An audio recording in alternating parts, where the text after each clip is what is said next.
Hello दोस्तों। आशा करते हैं आप स्वस्थ होंगे। आरएएस सफलता सीरीज मुलान एकेडमी ने आपकी आरएएस तैयारी को बेहतर से बेहतरीन बनाने के लिए एक टेस्ट सीरीज लॉन्च की है, जिसे आप play store application Mulan academy पे जाके इनरोलमेंट कर सकते हैं। हमने पहला पेपर कंप्लीट कर लिया था, वीडियो सॉल्यूशन कर लिया था। अब हम दूसरे पेपर की शुरुआत करते हैं और उसमें हमारी ये दूसरी पेशकश होगी, यानी दूसरे पेपर का ये दूसरा पार्ट होगा, जिसमें आज हम राजस्थान हिस्ट्री और इंडिया हिस्ट्री के एक दो प्रश्न देखेंगे। पहला प्रश्न, निम्नलिखित में से असत्य कथन को छांटिए, यानी कौन सा कथन है जो सत्य नहीं है। पहला है, भारतीय पुरातत्ववेताओं ने बागोर को आदिम संस्कृति का संग्रहालय कहा है। दूसरा कथन है, तिलवाड़ा सभ्यता से गोल झोपड़ियों के साक्ष्य प्राप्त हुए हैं। तीसरा कथन है, गिलूंड सभ्यता बनास नदी के किनारे स्थित लोहयुगीन सभ्यता है। और चौथा कथन है, भरतपुर की नौ सभ्यता लोहयुगीन सभ्यता है जो रूपारेल नदी के किनारे स्थित है। अब हमसे पूछा था इनमें से असत्य कथन कौन सा है, तो हमारा आंसर क्या होगा? Option C. ऑप्शन सी क्या कह रहा है? जो गिलूंड सभ्यता है वो बनास नदी के किनारे स्थित लोहयुगीन सभ्यता है। देखो, गिलूंड सभ्यता बनास नदी के किनारे तो स्थित है, ठीक है, लेकिन ये लोहयुगीन नहीं है। तो फिर जो गिलूंड सभ्यता है वो लोहयुगीन ना होके ताम्रयुगीन सभ्यता है। और इसका उत्खनन लगभग 1957-58 में किया गया। कब किया गया? 1957-58 में गिलूंड सभ्यता का उत्खनन किया गया। बाकी तीनों कथन को देखते हैं। भारतीय पुरातत्ववेताओं ने बागोर को क्या कहा है? आदिम संस्कृति का संग्रहालय। तो प्रश्न इस प्रकार बन सकता है कि आदिम संस्कृति का संग्रहालय किसे कहा जाता है? तो हमारा आंसर होगा बागोर सभ्यता को। तिलवाड़ा सभ्यता में गोल झोपड़ियों के साक्ष्य मिले हैं। तो गोल झोपड़ियों के साक्ष्य कहाँ पे मिले हैं? तो ये मिले हैं तिलवाड़ा सभ्यता में। और जो भरतपुर में लोहयुगीन सभ्यता डेवलप हुई थी, नोह नोह सभ्यता, ये कैसी सभ्यता है? लोहयुगीन सभ्यता है। और ये कौन सी नदी के किनारे डेवलप हुई थी? तो हमारा आंसर होगा रूपारेल नदी, क्योंकि भरतपुर जिले में बहने वाली ये एक प्रमुख नदी है। तो नोह सभ्यता रूपारेल नदी के किनारे डेवलप हुई। गिलूंड सभ्यता बनास नदी के किनारे, लेकिन ताम्रयुगीन सभ्यता जिसका उत्खनन 1957-58 में किया गया। गोल झोपड़ियों के साक्ष्य गोल झोपड़ियों के साक्ष्य तिलवाड़ा सभ्यता से मिले हैं। और आदिम संस्कृति का संग्रहालय बागोर सभ्यता को कहा गया है। ठीक है, अगले प्रश्न पे चलते हैं। मौर्य काल के अवशेष कहाँ से मिले राजस्थान में? तो जालौर के बीनवाल और एलना, जयपुर के बेराट और कोटा के कणशवा, जयपुर के नलियासर और सीकर के पाटन, या भरतपुर के नो और बयाना में। तो इसका आंसर है ऑप्शन बी। ऑप्शन बी यानी जयपुर का बेराट जो क्षेत्र है वहां और कोटा का जो कणशवा क्षेत्र है वहां से हमें मौर्यकालीन सभ्यता के अवशेष मिले हैं। मौर्य काल के अवशेष प्राप्त हुए कहाँ से? बेराट अपना जयपुर में हो गया, और कोटा का जो कणशवा गांव है वहां से। तो बेराट सभ्यता वैसे तो अगर देखें तो सिंधु घाटी सभ्यता के समकालिक है। और इसका प्रथम उत्खनन किसने किया था? तो ये सबको पता है कि दयाराम साहनी जी ने इसका पहला उत्खनन किया था। लेकिन इसके बाद में इन्होंने तो 1938 में पहला उत्खनन कर लिया था, लेकिन 1962-63 में कैलाश नाथ दीक्षित साहब और इनके साथ थे नील रत्न बनर्जी। तो कैलाश नाथ दीक्षित और नील रत्न बनर्जी, इनके निर्देशन में 1962-63 में बैराट में फिर से खुदाई शुरू की गई, जिसमें मौर्य काल के अवशेष हमें प्राप्त हुए हैं। ठीक है, और कहाँ पड़ता है बैराट? बैराट जयपुर में, और कणसवा जो कोटा में है वहां पे भी मौर्य काल के अवशेष हमें प्राप्त हुए हैं। अगले प्रश्न में चलते हैं। निम्न में से किसमें गांधार शैली की मृण मूर्तियां प्राप्त हुई है? गांधार शैली की मृण मूर्तियों की बात कर रहे हैं। रेंड टोंक, बागोर भीलवाड़ा, आहड़ उदयपुर या रंगमहल टोंक। तो इसका आंसर क्या होगा? ऑप्शन डी, रंगमहल टोंक है ना, वहां से गांधार शैली की मृण मूर्तियां प्राप्त हुई है। गांधार शैली की मृण मूर्तियां कहां से मिली है? कहां से मिली है? रंगमहल जो टोंक जिले में वहां से। और रेड टोंक से क्या मिला है फिर? तो मात्र देवी की मूर्तियां मिली है कहां से? रेंड टोंक से। ठीक है, और मृण मूर्तियां जो गांधार शैली की मृण मूर्तियां ये रंगमहल टोंक से मिली है। ठीक है, अगले प्रश्न पे चलते हैं। सीप उद्योग के साक्ष्य कौन सी सभ्यता से प्राप्त हुए हैं? तो सीप उद्योग के साक्ष्य से राखीगढ़ी, बालाकोट, धोलावीरा या बनावली में से कोई एक सभ्यता है जहां पे हमें सीप उद्योग के साक्ष्य मिले हैं। तो इसका आंसर होगा ऑप्शन बी बालाकोट। बालाकोट देखो पाकिस्तान में, जहां पे भारतीय सेना ने एयर स्ट्राइक की थी। तो इस सभ्यता में क्या है, जो ईंटें हैं वो अधिकतर कच्ची ईंटें हैं जिससे इमारतें बनाई गई है। यानी बालाकोट है, वहाँ पे जो इमारतें बनाई गई है प्राचीन काल में, जो इमारतें बनाई गई थी वो कच्ची ईंटों से बनी हुई थी। लेकिन ये अलग कैसे है, तो जो बिंदार नदी है उसके किनारे जो अन्य सभ्यता स्थल है ना, वहाँ पे तो नालियाँ बनी है वो पक्की ईंटों से बनी है। लेकिन जो बालाकोट है वहाँ पे जो नालियाँ और इमारतें बनी है वो कच्ची ईंटों से बनी है। बालाकोट क्या है, तो बालाकोट एक बंदरगाह नगर है, यानी एक समुद्र के किनारे लगने वाला क्षेत्र नगर है। और यहाँ पे हमें सीप उद्योग के साक्ष्य प्राप्त होते हैं। तो प्रश्न क्या था हमारा कि सीप उद्योग के साक्ष्य कहाँ से मिले हैं, तो इसका आंसर है बालाकोट से। तो बालाकोट कहाँ पड़ता है, पाकिस्तान में। अब हमें सूची 1 से सूची 2 का मिलान करना है। प्रश्न में दे रखा है मुग्ध, व्रीहि, इक्सुर, यऊ, और इधर दे रखा है गन्ना, मूंग, चावल और जौ। तो प्रश्न से हमने क्या समझा कि ये प्रश्न है कि इनके प्राचीन नाम क्या थे, गन्ना, मूंग, चावल और जौ के, ऋग्वेद के अनुसार या वेदों के अनुसार। तो इसका हमें मिलान करना है। तो मुग्ध किसे कहा गया है, तो देखो जो मुग्ध कहा गया है वो कहा गया है किसे, मूंग को। इसका आंसर है ऑप्शन डी। ऑप्शन डी इसका आंसर है। तो मुग्ध कहा गया है मूंग को। मुग्ध किसे कहा गया है, मूंग को। व्रीहि आपको विदित है कि ये चावल को कहा गया है, व्रीहि व्रीहि चावल को कहा गया है। और ईक्सु, ईक्सु किसे कहा गया है, ईक्सु कहा गया है गन्ना को। जो गन्ना होता है ना उसे कहा गया है ईक्सु। और यव का आपको पता ही है, यव कहा गया है जौ को। ये प्रश्न में एग्जाम में बहुत बार प्रश्न आ चुका है कि यव किसे कहा गया है, यव जौ को, मुगध मूंग को, व्रीहि चावल को, और ईक्सु कहा गया है गन्ना को। अब ऋग्वेद में जो इनके बारे में कुछ बातें दी गई है, जो कुछ महत्वपूर्ण कथन है उनके बारे में देख लेते हैं। कृषि वैदिक अर्थव्यवस्था का मुख्यतः पशुपालन और कृषि पर आधारित थी। मतलब जो हमारी वैदिक अर्थव्यवस्था थी ना वो किस पे डिपेंड थी, सबसे पहले तो ऋग्वेदिक काल तो पशुपालन पे डिपेंड था मुख्यतः, और बाद में किस पे डिपेंड हुआ, कृषि पे। ठीक है। और कहाँ उल्लेख मिलता है कृषि के बारे में, पशुपालन के बारे में, तो ऋग्वेद का पहले मंडल में, चौथे मंडल में और 10वें में। किस किस में मिलता है, 1, 4 और 10। इसमें किसके बारे में उल्लेख मिलता है, कृषि और कृषि विषयक तथ्य, यानी जो कृषि और कृषि से संबंधित जो सब्जेक्ट्स थे उनके बारे में डिस्क्रिप्शन ऋग्वेद के पहले, चौथे और 10वें मंडल में मिलता है। ठीक है। प्रारंभ में क्या किया आर्यों ने, यव का और धान्य का मतलब चावल का, और गोधूम यानी गेहूं के अनाजों की जानकारी थी। गेहूं जिसे हम गोधूम भी कहते हैं का उल्लेख बाद के वेदों में अधिक मिलता है, यानी ऋग्वेद में गेहूं के बारे में अधिक उल्लेख नहीं है। उत्तर वैदिक ग्रंथों में उड़द भाषा, उड़द उड़द कहा गया है, उड़द जो दाल होती है ना उसे भास नाम से जाना गया है। व्रीहि को कहा गया है चावल, मुगध या मृदंग कह दो मूंग को, मसूर की दाल का भी उल्लेख मिलता है, ईक्ष यानी गन्ना को, कपास, तिल आदि का उल्लेख ऋग्वेद में मिलता है। तत्पत ब्राह्मण में कृषि विषयक पूरी प्रक्रिया की जानकारी मिलती है। तो कृषि के संबंध में डिटेल जानकारी कौन से ब्राह्मण ग्रंथ में मिलती है, तो हमारा आंसर होगा सतपथ। तत्पत जो ब्राह्मण ग्रंथ है उसमें कृषि विषयक पूरी प्रक्रिया की जानकारी या कृषि के विषय में विस्तार से चर्चा की गई है। ठीक है। तो प्रश्न से क्या जीष्ट निकाला हमने कि मुगध कहा गया मूंग को, व्रीहि चावल को आपको पता है, इक्सु गन्ना को कहा गया, और यव किसे कहा गया है, यव कहा गया है जौ को।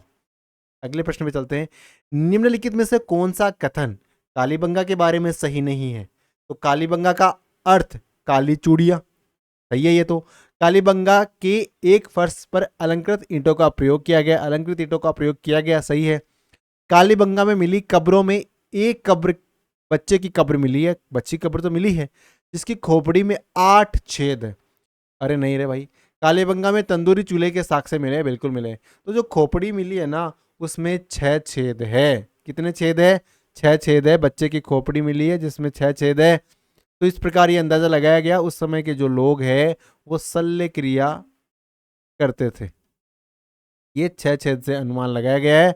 बाकी खोपड़ी में छेद है ना, तो वो शायद परेश रावल का फैन रहा होगा जो खोपड़ी तोड़ साले की वो डायलॉग बोलता है ना, तो उस प्रकार उससे कहीं ना कहीं रिलेट कर रहा है। तो कालीबंगा से जो मिली कब्रों में एक बच्चे की कब्र मिली है जिसकी खोपड़ी में 6 छेद है, तथा भूकंप के भी साक्ष्य इस कालीबंगा से मिले मिले ना, भूकंप के साक्ष्य।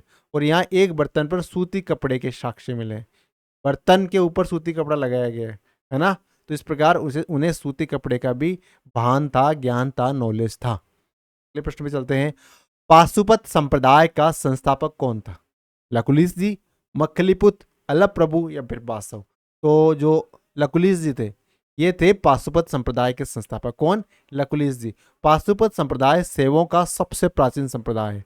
सेव जो सेव पंथ को मानते हैं उनका सबसे प्राचीन संप्रदाय कौन सा है?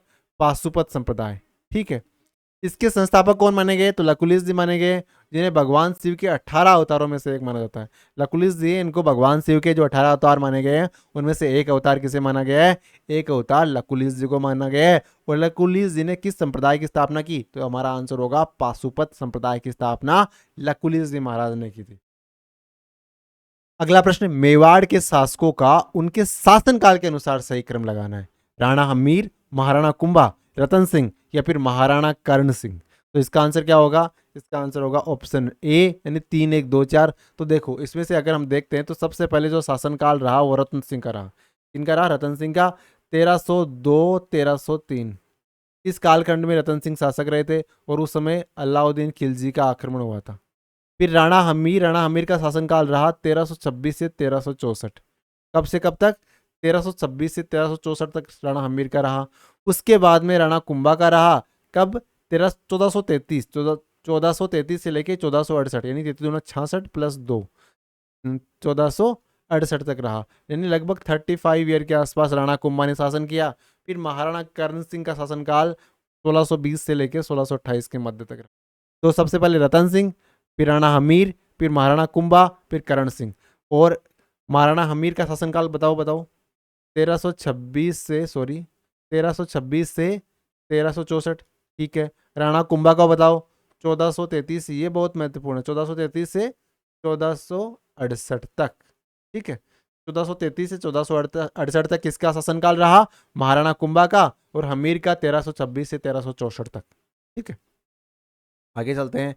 चक्रपाणी मिश्र, उनके द्वारा रचित एक ग्रंथ है जिसका नाम है विश्ववल्लभ। उसमें कौन से सब्जेक्ट को समाहित नहीं किया गया? बाकी चीजों को तो उसमें रखा गया है, बाकी सब्जेक्ट तो रखे गए हैं, लेकिन एक है वो नहीं रखा गया है। भूमि जल स्रोतों की खोज के बारे में रखा गया है, किया गया है, ये बात सत्य है। दूसरा कथन भी सत्य है, मिट्टियों का परीक्षण भी किया गया है। तीसरा कथन भी सत्य है, वृक्षों की बुआई और रोपण की विधियों का उल्लेख भी उसमें किया गया है, लेकिन जलवायु का वर्गीकरण उसमें नहीं किया गया है। देखो चक्रपाणी मिश्र थे कौन? तो ये महाराणा प्रताप है ना, उनके दरबारी कवि थे चक्रपाणी मिश्र, है ना। किसके दरबारी कवि थे? महाराणा प्रताप के।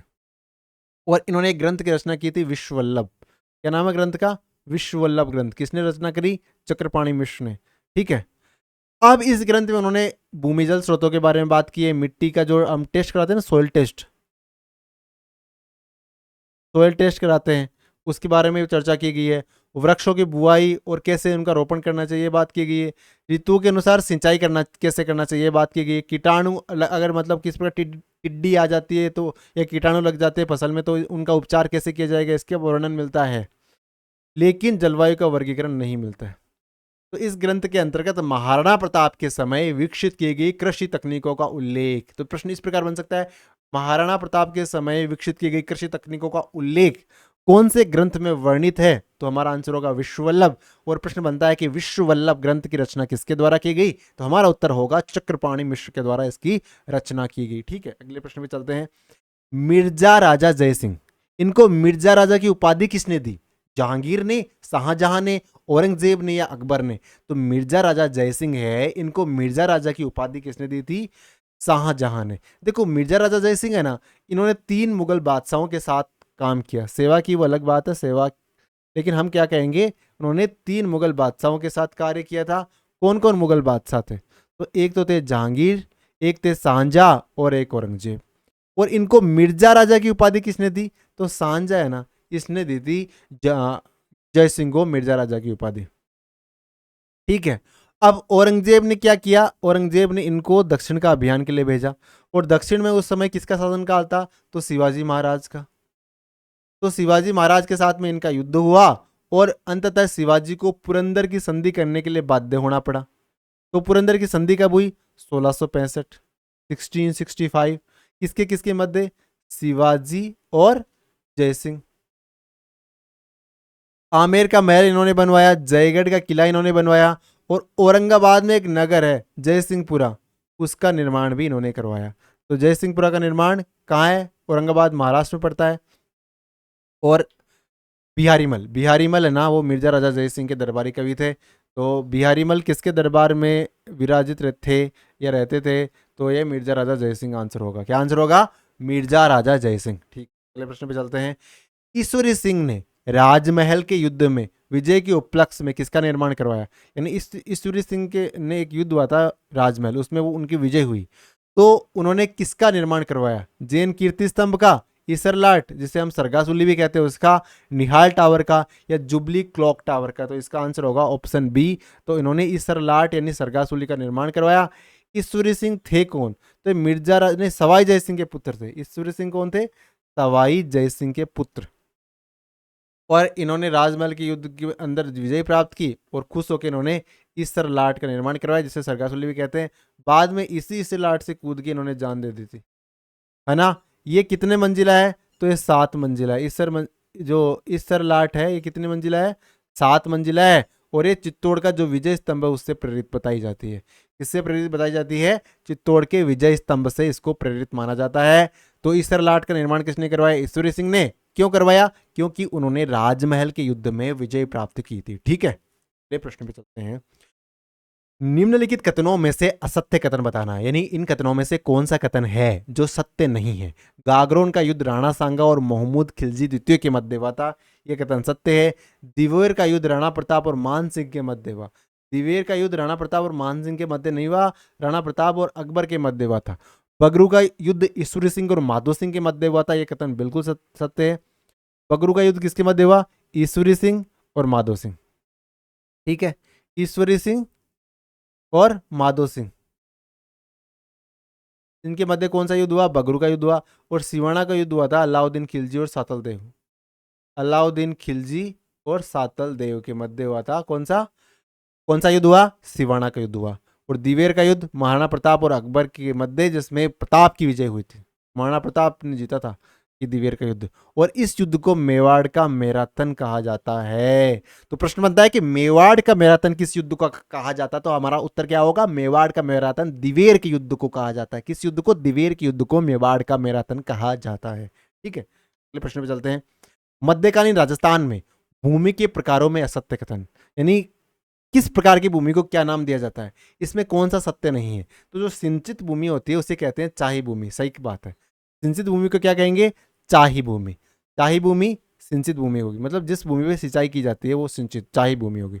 बारानी, बारानी भूमि वो भूमि होती है जो जिसमें सिंचाई क्षमता नहीं है, सिर्फ वर्षा होती है तब फसल बोई जाती है, वो बारानी होगी। माल, दलदली भूमि होती है उसे क्या कहते हैं? माल भूमि। ये गलत है, क्योंकि माल भूमि दलदली भूमि को नहीं कहते हैं। काली चिकनी उर्वरा भूमि होती है उसे कहते हैं माल। तो ये कथन गलत हो जाता है। तो पीवड़ किसे कहते हैं? तो तालाबों या कुओं द्वारा सिंचित भूमि होते हैं उसे पीवड़ कहते हैं। नाम से पता चल रहा है पीवड़, यानी जिसमें सिंचाई की जा रही है। सिंचाई कैसे की जा रही है? तालाब और कुएं, इससे सिंचाई की जा रही है, तो क्या कहलाएगी? ये पीवड़ कहलाएगी। तो इस प्रकार जो महत्वपूर्ण महत्वपूर्ण शब्द है जो मध्यकालीन राजस्थान में प्रचलित थे उनके बारे में देख लेते हैं एक बार फिर से। बारानी ऐसी भूमि जो कृषि वर्षा पे आधारित थी, जिसकी कृषि वर्षा पे आधारित थी। चाही यानी ऐसी भूमि जहाँ पे सिंचाई संभव थी, यानी सर्दियों में भी सिंचाई की जा सकती थी। पीवड़, तालाबों या कुओं द्वारा सिंचित भूमि, यानी तालाब से या कुओं से उसकी सिंचाई की जा सके, ऐसी भूमि को पीवड़ कहते थे। यानी एक प्रकार की चाई भूमि थी पीवड़ भूमि, है ना। हरकत, हकत बैत है कृषि व सिंचाई बैत योग्य भूमि, ऐसी भूमि जिसपे सिंचाई की जा सकती है, यानी करना पॉसिबल है जहाँ पे। बीड़ किसे कहते हैं? तो बीड़ आजकल भी देखते हो जो चारागाह भूमि होती है उसे बीड़ कहते हैं। कांकड़, तो गांव से दूर जंगल की जमीन होती है, तो वो जो शुरुआत होती है ना उसका, उसे कहते हैं कांकड़। क्या कहते हैं? कांकड़, गांव से दूर जंगल की जमीन। और गुलत हंस किसे कहते हैं? दलदली जमीन को। तो ये दलदली जमीन है ना, उसे माल नहीं कहते, इसे कहते हैं गुलत हंस। क्या कहते हैं? गुलत हंस कहते हैं। गुलत हंस किसे कहते हैं? दलदली जमीन को गुलत हंस कहते हैं। माल हमने देख के लिया, काली चिकनी मिट्टी होती है, उर्वरा भूमि यानी उपजाऊ भूमि होती है काली चिकनी, उसे हम माल कहते हैं। बाड़ी किसे कहते हैं? तो बागों और सब्जियों के लिए उपयुक्त भूमि होती है ना, मतलब जिसमें बाड़ी मतलब सब्जियां लगाई जाती है, आजकल भी कहते हैं ना बाड़ी का बाई है, तो इस प्रकार किसे कहते हैं? बाग, जहाँ पे सब्जियां उगाई जाती है उसे हम बाड़ी कहते हैं। कच्छ, नदी के किनारे जो भूमि होती है, नदी चल रही है तो इसके आसपास जो भूमि है इसे क्या कहेंगे? इसे कहेंगे कच्छ। क्या कहेंगे? कच्छ कहेंगे। और तड़ाई भूमि, तालाब है, इसके पेटे में जो भूमि आ रही है तड़ाई भूमि कहलाएगी। और मगरा कहते हैं पहाड़ी क्षेत्र वाली भूमि को मगरा कहते हैं। मगरा मतलब छोटी पहाड़ी, उसे मगरा कहते हैं, क्योंकि वहाँ पहाड़ी क्षेत्र की भूमि हो गई वो, तो मगरा पहाड़ी क्षेत्र की भूमि को कहते हैं। तो इंटरेस्टिंग कौन सा लगा? तो मुझे तो देखो गुलत हंस इंटरेस्टिंग लगा, दलदली जमीन। और दूसरा हकत बहत, यानी ऐसी भूमि जिसमें सिंचाई पॉसिबल है उसे कहते हैं हकत बहत। बाकी ये फैक्ट आपको याद रखने ही है। आगे चलते हैं। अब कुछ समाचार पत्र है और उसके लेखक बताने हैं हमें। तो राजस्थान पत्रिका के लेखक कौन है? तो कपूर चंद्र कुली साहब है, राजस्थान पत्रिका के लेखक माने जाते हैं कि इन्होंने इन चीज़ की शुरुआत की थी। उसके बाद में राजस्थान टाइम्स की इस वासुदेव शर्मा, किसने? वासुदेव शर्मा ने राजस्थान टाइम्स की शुरुआत की। राजस्थान केसरी हमें पता है ही, विजय सिंह पथिक ने करी। और राजस्थान समाचार समर्थदान चारण के द्वारा शुरू किया गया। एक बार फिर से देखते हैं। राजस्थान पत्रिका कपूर चंद्र कुली साहब के द्वारा शुरू किया गया, राजस्थान टाइम्स वासुदेव शर्मा साहब के द्वारा, और राजस्थान केसरी है वो विजय सिंह पथिक के द्वारा। ये विदित है, कोई दिक्कत नहीं है। और राजस्थान समाचार, तो राजस्थान समाचार है तो समर्थदान चारण है, राजस्थान समाचार है तो समर्थदान चारण है। अब कहाँ से शुरू किया गया? तो राजस्थान पत्रिका कपूर चंद्र कुली द्वारा जयपुर से शुरू किया गया। कहाँ से? जयपुर से। उसके बाद में राजस्थान टाइम्स है वासुदेव शर्मा जी द्वारा, जयपुर से ही शुरू किया गया। राजस्थान केसरी सा जो समाचार पत्र विजय सिंह पथिक द्वारा शुरू किया गया, लेकिन ये वर्धा से इसकी शुरुआत की गई। और राजस्थान समाचार है वो समर्थदान चारण के द्वारा अजमेर से शुरू किया गया। राजस्थान समाचार अजमेर से, कहाँ से? अजमेर से किया गया। ठीक है, प्रश्न में चलते हैं। दो कथन दे रखे हैं और हमें उन पर विचार करना है। बूंदी किसान आंदोलन का नेतृत्व पंडित नैनूराम शर्मा ने किया था। दूसरा कथन है, बूंदी रियासत के किसानों ने 1921 में लाग बाग युद्ध कर बेगार प्रथा और भ्रष्टाचार के विरोध में आंदोलन किया। अब क्या ए और आर दोनों सत्य है और आर ए की सही व्याख्या करता है? ए आर दोनों सही है और आर ए की सही व्याख्या नहीं करता। ए सही है, आर गलत है, ए गलत है, आर सही है। तो इसका आंसर क्या होगा? ऑप्शन ए, यानी ए और आर दोनों सत्य है और आर है वो ए की सही व्याख्या करता है। तो पहला कथन क्या है? देखो, बूंदी किसान आंदोलन का जो नेतृत्व है पंडित नैनूराम शर्मा ने किया था, बिल्कुल सत्य है। बूंदी किसान आंदोलन का नेतृत्व है पंडित नैनूराम जी शर्मा ने किया था। क्यों किया? क्योंकि 1921 में वो लोग लाग बाग से, युद्ध कर से, बेगार प्रथा से और भ्रष्टाचार से बहुत ज़्यादा परेशान हो रखे थे। बहुत बहुत ऊंची ब्याज दरें लगा रखी थी। तो पंडित नैनूराम शर्मा जी ने कहा कि हमें आंदोलन करना पड़ेगा। उन्होंने आंदोलन की शुरुआत की। इस आंदोलन में महिलाओं ने भागीदारी भी की थी और सम्मेलन किए गए, सभाएं की गई, कोई दिक्कत नहीं है। अच्छा, इस आंदोलन में दो व्यक्तियों का महत्वपूर्ण योगदान माना जाता है, एक तो नानक जी भील, एक देवीलाल जी गुर्जर। तो प्रश्न बनता है नानक जी भील और देवीलाल जी गुर्जर का संबंध कौन से किसान आंदोलन से है? तो हमारा उत्तर क्या होगा? फटाक से, बूंदी किसान आंदोलन। और अब क्या किया? आंदोलन में डाबी नाम की एक जगह थी, वहां पे पुलिस ने, वहां पे सम्मेलन हो रहा था तो पुलिस आई और वहां पे गोलियां चलाई। और इन गोलियां चलाने के क्रम में नानक जी भील वहीं पे शहीद हो गए। तो अ, इस इनके नानक जी भील के ऊपर वर्तमान में राजस्थान में लोकगीत बने हुए हैं जिनकी चर्चा की जाती है। तो प्रश्न क्या है? बूंदी किसान आंदोलन का नेतृत्व पंडित नैनूराम शर्मा, 1921 में लाग बाग युद्ध कर बेगार प्रथा से छुटकारा पाने के लिए किया गया। नानक जी भील और देवीलाल गुर्जर का संबंध भी इस आंदोलन से है। डाबी नाम पे जो डाबी आंदोलन का संबंध भी बूंदी किसान आंदोलन से संबंधित है, यानी डाबी हत्याकांड का संबंध भी किससे है? बूंदी किसान आंदोलन से। और नानक जी भील है ना, इस घटना में शहीद हो गए थे। ये सारी महत्वपूर्ण बातें हैं जिनको हमने समराइज करने का प्रयास इस प्रश्न में किया है। आगे चलते हैं। राजस्थानी निर्माण के प्रथम, राजस्थान जो निर्माण कर रहे थे उसके प्रथम में मत्स्य संघ नाम रखने का सुझाव किसने दिया था? नहीं, सबसे पहले अलवर, भरतपुर, धौलपुर, करौली का बन के एक मत्स्य संघ बना, तो उसका नाम मत्स्य संघ किसने सुझाया था? तो जो के एम मुंशी साहब थे उन्होंने इसका नाम मत्स्य संघ सुझाया। किसने? के एम मुंशी साहब ने इसका नाम मत्स्य संग्राम रखने का सुझाव दिया था। राजस्थान के एकीकरण का श्रेय किसे देते हैं, तो वल्लभ भाई पटेल को दिया जाएगा। राजस्थान का एकीकरण 7 चरणों में हुआ, ठीक है। 18 मार्च 1948 से शुरू हुआ और 1 नवंबर 1956 तक चला। कब से? 18 मार्च 1948 से शुरू और 1 नवंबर 1956 तक चला।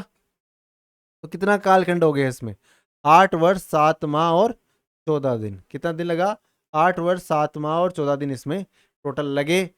पहली रियासत इसमें मिलने वाली तो अलवर, भरतपुर, धौलपुर, करौली, इनमें अलवर मान लेते हैं। और अंतिम रियासत थी सिरोही और अजमेर, मेरवाड़ा। और स्वतंत्रता प्राप्ति से पूर्व राजस्थान में सबसे पुरानी रियासत कौन सी थी? तो अगर पूछे स्वतंत्रता प्राप्ति के समय या पूर्व, राजस्थान में सबसे पुरानी रियासत थी मेवाड़ रियासत, क्योंकि इसकी स्थापना कालभोज बप्पा रावल के द्वारा की गई। और सबसे नवीन रियासत थी झालावाड़, ठीक है। तो ये प्रश्न कई बार पूछा हुआ, बाकी आप सबको ये पता ही है ही, इसके बारे में ज्यादा बात करने की जरूरत नहीं है। राजस्थान के एकीकरण से संबंधित कथनों में सत्य कथन कौन सा है? संयुक्त राजस्थान का जो उद्घाटन किया था वो पंडित नेहरू ने किया था, सत्य है। दूसरा कथन है महाराणा उदयपान सिंह ने धौलपुर रियासत के विलय की घोषणा की थी। यानी जब धौलपुर रियासत का राजस्थान में विलय किया गया, उसमें वहां के महाराणा कौन थे? तो उदयपान सिंह साहब थे। ये कथन भी सत्य है। इसके बाद 26 जनवरी 1950 को भारत का संविधान लागू होने पर इसका नाम विधिवत राजस्थान रख दिया गया। ये कथन भी सत्य है। तो इस प्रकार ये चारों कथन सत्य है, ठीक है। तो संयुक्त राजस्थान का उद्घाटन किसने किया? पंडित नेहरू। और धौलपुर रियासत के राजा कौन थे उस समय, विलय के समय? उदयपान सिंह। और राजस्थान नाम 26 जनवरी 1950 यानी संविधान लागू होने के बाद ही किया गया, विधिवत नाम राजस्थान रख दिया गया। अगले प्रश्न पे चलते हैं। निम्नलिखित कथनों को ध्यान से पढ़ना है। राजस्थान के बीकानेर, किशनगढ़, कोटा, बूंदी, उदयपुर में भित्ति चित्र के प्रमुख केंद्र माने गए हैं। कौन कौन से? बीकानेर, किशनगढ़, कोटा, बूंदी और उदयपुर भित्ति चित्र के लिए प्रमुख है। सही बात है। बूंदी के भित्ति चित्र कृष्ण लीला और श्रृंगारिक प्रसंगों पर आधारित है। ये कथन भी सत्य है। और बीकानेर के चित्रों में प्राकृतिक दृश्यों का अंकन है, कथन भी सत्य है। एक बार फिर से देखते हैं भित्ति चित्रों के लिए प्रमुख स्थान कौन कौन से बताए। तो बीकानेर, किशनगढ़, कोटा, बूंदी और उदयपुर। बूंदी के भित्ति चित्र किस पे आधारित है? कृष्ण लीलाओं पे और श्रृंगारिक प्रसंगों पे। बीकानेर के चित्र प्राकृतिक दृश्यों पे। एक बार फिर से देख लेते हैं। किशनगढ़ के भित्ति चित्र के अनुसार बने हैं। अराइस पद्धति का उपयोग किया गया है, जिसे हम आला गिला पद्धति भी कहते हैं, जिससे चित्र बने हैं। और किशनगढ़ के चित्र अराइस पद्धति के उपयोग से बने हैं। बूंदी के भित्ति चित्रों में कृष्ण लीलाओं और श्रृंगारिक प्रसंगों का उल्लेख है। बीकानेर के चित्रों में प्राकृतिक दृश्यों का अंकन है। विशेष तुलसी पूजन कब किया जाता है? कार्तिक पूर्णिमा, कार्तिक कृष्ण एकादशी, कार्तिक शुक्ल एकादशी या फिर कार्तिक शुक्ल द्वादशी। तो इसका आंसर होगा ऑप्शन बी, कार्तिक कृष्ण एकादशी को तुलसी माता का स्पेशल पूजन किया जाता है, विशेष पूजन किया जाता है। क्योंकि इस महीने में कन्या है ना, 1 महीने तक तुलसी की पूजा करती है लगातार। और तुलसी जी को भगवान श्री कृष्ण की पत्नी माना जाता है या भगवान विष्णु की पत्नी माना जाता है। पुंगी और खंजरी, इनका प्रयोग किया जाता है कालबेलियों के द्वारा। कौन से गायन में? संकरिया, वालर, इंडोनी या द्विचक्री। तो इसका आंसर होगा इंडोनी गायन है ना, उसमें जो कालबेलिया है वो पुंगी और खंजरी का उपयोग करते हैं। तो क्या होती है पुंगी और खंजरी? देखो ये तो है अपनी पुंगी और ये है खंजरी। संकरिया क्या है? तो संकरिया कालबेलियों का युगल नृत्य है, जो अंग संचालन के साथ प्रेम कथा को प्रदर्शित करता है। वालन नृत्य बिना किसी वाद्य यंत्र का प्रयोग किए गए गराशिया स्त्री पुरुषों द्वारा वर्ताकार रूप से किया जाने वाला नृत्य कौन सा नृत्य है? यानी इसमें किसी प्रकार का वाद्य यंत्र का प्रयोग न मतलब मना है, तो वो कौन सा नृत्य होगा? वो होगा अपना वाला नृत्य। कौन सी जनजाति करती है? तो गरासिया जनजाति करती है। अब हमारे प्रश्न में 2 शब्द आए, एक तो पुंगी और खंजरी। तो किस प्रकार दिखती है पुंगी? तो ये दिख रही है ना, ये है पुंगी। तो पुंगी एक विशेष प्रकार के तुम्बे से बनता है। तुम्बे का ऊपरी हिस्सा लंबा और पतला और नीचे का हिस्सा गोल होता है। तुम्बे के निचले हिस्से में छेद करके 2 नालियां बनाई जाती है। इस प्रकार छेद करके 2 नालियां बना लो। और इन नालियों में स्वरों के छेद होते हैं। ये छेद दिख रखे हैं आपको। और अलगोजे के समान ही एक नली में स्वर कायम किया जाता है। एक नली के अंदर फूंक दो, जिसमें स्वर कायम किया जाता है और दूसरे स्वर निकाले जाते हैं। और बंद स्वर, एक स्वर दोगे, दूसरे से क्या होगा? स्वर बाहर आएंगे। तो इस प्रकार जो वाद्य यंत्र बनता है उसे क्या कहेंगे? पुंगी। अच्छा, खंजरी क्या है? तो खंजरी बजाने वाला वाद्य यंत्र है। डफली के घेरे में 3 या 4 जोड़ी झांझ लगे हो। ये डफली और यहाँ पे झांझ लगा दी 3-4 जोड़ी। और इसका वादन चंग की तरह हाथ की थाप से किया जाता है।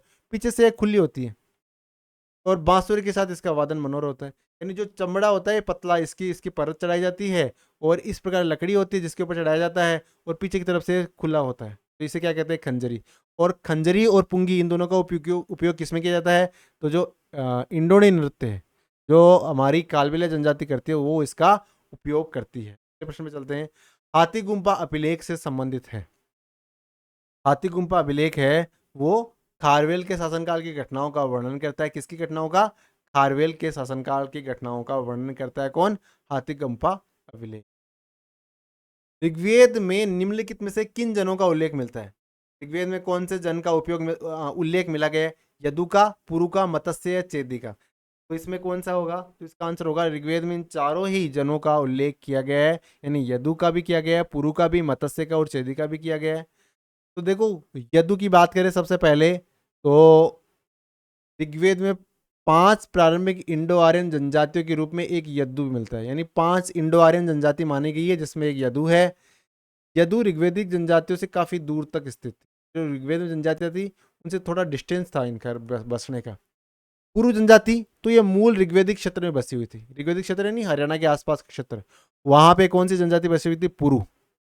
और उनके पास विशेष रूप से भरत के रूप में उनकी उप जनजाति थी, यानी पुरु का ही जैसे पुरु जनजाति, और इसके अंदर ही भरत नाम की जनजाति पाई जाती थी। चेदी, चेदी प्राचीन भारतीय महाजनपद में से एक था, एक राज्य जो लगभग बुंदेलखंड वाले इलाके में, मध्य प्रदेश के क्षेत्र में, और केन नदी के किनारे यमुना नदी के दक्षिण में ये फैला हुआ था। ठीक है, किधर, बुंदेलखंड मध्य प्रदेश का जो केन नदी वाला इलाका है ना, उधर चेदी महाजनपद अवस्थित था। और मत्स्य आपको पता ही है, अपना जयपुर के आसपास वाला क्षेत्र, जिसमें विराटनगर इसकी कैपिटल थी, आपको पता है वो। तो इस प्रकार ये चारों का उल्लेख ऋग्वेद में वर्णित है। अगले प्रश्न में चलते हैं। उत्तर वैदिक काल में राज्याभिषेक के समय राजा द्वारा अपने रत्नियों का विश्वास प्राप्त करने हेतु किए गए कार्यों में सम्मिलित नहीं है। तो राजा क्या करता था कि वो अपने जो मंत्री होते थे उनके घर जाता था और विशेष पूजा करता था। इससे क्या होता था कि जो मंत्री होते थे वो खुश होते थे। तो इसमें से कौन सा संबंधित नहीं है, तो सेनानी के घर राजा जाता तो जो अग्नि की पूजा करता था क्या, पुरोहित के घर राजा जाता तो बृहस्पति की पूजा करता था क्या, भागदूत के घर राजा जाता तो पूषण की पूजा करता था क्या, और क्षत के यहाँ राजा जाता तो गाय की पूजा करता था। तो देखो इसमें जो ऑप्शन डी है ना वो गलत है, क्योंकि क्षत के यहाँ जाता तो राजा गाय की पूजा नहीं करता था, सावित्र की पूजा करता था। किसकी, सावित्र की। सेनानी, राजा का प्रधान सेनापति, राजा इसके घर जाके अग्नि की पूजा करता था। पहला कथन बिल्कुल सत्य है। दूसरा कथन है पुरोहित के घर राजा बृहस्पति की पूजा करता था, यह कथन भी सत्य है। महिषी, महिषी के घर राजा जाता तो बृहस्पति की ही पूजा ही करता था, यानी महिषी के घर और पुरोहित के घर राजा जाता तो किसकी पूजा करता था, बृहस्पति की पूजा करता था। ठीक है, यानी सारथी जिसे हम सूत भी कहते हैं उसके घर राजा जाता तो राजा वरुण भगवान की पूजा करता था। और ग्रामीणी गांव का प्रधान होता ही है। क्षत के घर राजा तो सावित्री की पूजा करता था, और संग्रहित उसके घर राजा अश्विनी की पूजा करता था। और बागदूत, तो बागदूत जिसे हम बंटवारा करने वाला कहते हैं, यहाँ पे राजा जाता तो पूषण की पूजा करता था। किसकी, पूषण की पूजा करता था। ठीक है, तो इस प्रकार ये प्रश्न बनता है अक्सर एग्जाम में, तो हमें ध्यान रखना है कि कहाँ पे राजा किसकी पूजा करता था। सेनापति के यहाँ अग्नि की, पुरोहित के यहाँ बृहस्पति की, महिषी के यहाँ बृहस्पति की, सारथी के यहाँ वरुण की, और क्षत के यहाँ सवित्र की, और संग्रहित के यहाँ अश्विनी की पूजा करता था, और भागदूत के यहाँ पूषण की पूजा राजा किया करता था। तो इस प्रकार हमारा उत्तर क्या हो जाएगा, डी हमारा आंसर हो जाएगा। अगले प्रश्न पे चलते हैं। निम्नलिखित कथनों पर विचार कीजिए। पाषाण काल में जलवायु गर्म थी और शुष्क थी, और इस काल में हथियारों के रूप में इकदार, फलक, बेदणी, कुर्चनी का प्रयोग करते थे। इसका आंसर क्या होगा, ऑप्शन सी, दोनों कथन सत्य है। तो देखो मध्यकाल में क्या हुआ, उस समय जो जलवायु थी ना वो गर्म और शुष्क मानी गई है। मध्यकाल का कालखंड क्या माना गया, 8000 ईस्वी पूर्व के आसपास, यानी आज से लगभग 11000 वर्ष पूर्व। मध्य पाषाण काल की बात कर रहे हैं हम। उस समय मानव शिकार करके, मछली पकड़कर और खाद्य वस्तु एकत्र करके अपना पेट भरता था। ठीक है, औजार बनाने की टेक्नोलॉजी में चेंजेस हुआ था और छोटे पत्थरों का प्रयोग शुरू कर दिया, क्योंकि पूरा पाषाण काल में तो आ, बड़े पत्थर या फिर अच्छे औजार नहीं थे, लेकिन मध्य पाषाण काल आते पूरा पाषाण के मुकाबले बेहतर औजार उन्होंने डेवलप कर लिए थे। कौन से स्थल है मध्य पाषाण काल के महत्वपूर्ण? तो देखो, एक वीरबानपुर पड़ता है। कहाँ पे है वीरबानपुर? ये है पश्चिम बंगाल में, ठीक है। एक लंगनाज है जो कहाँ पड़ता है? गुजरात में, ये भी मध्य मध्य पाषाण काल स्थल है। टेरी समूह ये तमिलनाडु में पड़ता है, ये भी मध्य पाषाण कालीन स्थल है। आदमगढ़ मध्य प्रदेश है ही, बागोर राजस्थान है ही, फिर महादा और सरायनगर ये उत्तर प्रदेश में है। ये मध्य पाषाण कालीन स्थल है। इस प्रकार जो महत्वपूर्ण महत्वपूर्ण पॉइंट्स थे वो हमने देख लिया। एक वीर भान का बास, इस शब्द को आपने सुन रखा होगा, ये एग्जाम में आया हुआ प्रश्न भी है। किस जिले के लिए वीर भान का बास शब्द का उल्लेख किया गया है? तो हमारा उत्तर क्या होगा? सीकर जिले के, यानी सीकर जिले को पूर्व काल में वीर भान के बास के नाम से जानते थे। तो आज के वीडियो को यहीं तक रखते हैं। आशा करते हैं कि आप हमारी टेस्ट सीरीज से कनेक्ट कर पा रहे हैं और ये टेस्ट सीरीज RS स्टैंडर्ड को मैच करती है। अगर करती है तो अभी मुलान एकेडमी एप्लीकेशन पे जाइए, ठीक है। कहाँ जाना है? मुलान एकेडमी एप्लीकेशन पे, वहाँ जाके इसे इंस्टॉल कर लेना है और फिर RAS सफलता सीरीज आपको मिल जाएगी मुलान एकेडमी एप्लीकेशन पे। इसमें एनरोल कर लेना है। फीस लगभग 399 रुपये है, बहुत कम है। जो लोग 1500 रुपये ले रहे हैं, 1000 रुपये ले रहे हैं, और बड़ी बड़ी इंस्टीट्यूशन जो हैं बाकी उनके मुकाबले बहुत कम है। और क्वालिटी आपको दिख ही रही है कैसी है। अगर अच्छी क्वालिटी की है तो ज़रूर इनरोल करें, अन्यथा नहीं करना है, क्योंकि काम वही जो आपको अच्छा लगे। Thank you, all the best.